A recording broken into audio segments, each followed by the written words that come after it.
આ ન્યૂઝના પ્રાયોજક છે CSC બાલ વિદ્યાલયા। વલસાડની સરીગામ GIDCમાં આવેલી કંપનીમાં ધડાકા સાથે આગ ફાટી નીકળી, બાજુની કંપની સુધી આગ પ્રસરી। વલસાડ જિલ્લાની સરીગામ GIDC ખાતે ઓઇલ બનાવતી કંપનીમાં આગ લાગતા અફરાતફરી મચી છે। પ્રાપ્ત વિગત મુજબ આગની ઘટનામાં 5 કામદારો દાઝી જતા સારવાર માટે ખસેડવામાં આવ્યા છે। આગના પગલે ફાયર બ્રિગેડની ટીમોએ ઘટના સ્થળે પહોંચી આગ પર કાબુ મેળવવાના પ્રયાસો હાથ ધર્યા છે। વલસાડની સરીગામ GIDCમાં ઓઇલ બનાવતી ઓલકેમ કંપનીમાં આજે સાંજે 7 વાગ્યાના અરસામાં ધડાકા સાથે આગ ફાટી નીકળી હતી। ગણતરીના મિનિટોમાં જ આગે વિકરાળ સ્વરૂપ ધારણ કરી લેતા અફરાતફરી મચી હતી। આગની જ્વાળાઓ એટલી વિકરાળ હતી કે બાજુમાં આવેલી કંપની સુધી પહોંચી હતી। ઘટનાને પગલે ફાયરની ટીમ ઘટના સ્થળ પર પહોંચી આગ પર કાબુ મેળવવાના પ્રયાસો હાથ ધર્યા છે।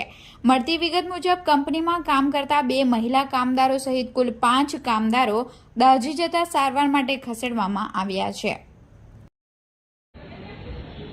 સર, શું ઘટના બની હતી, કઈ કંપની છે અને હાલ શું સ્થિતિ છે?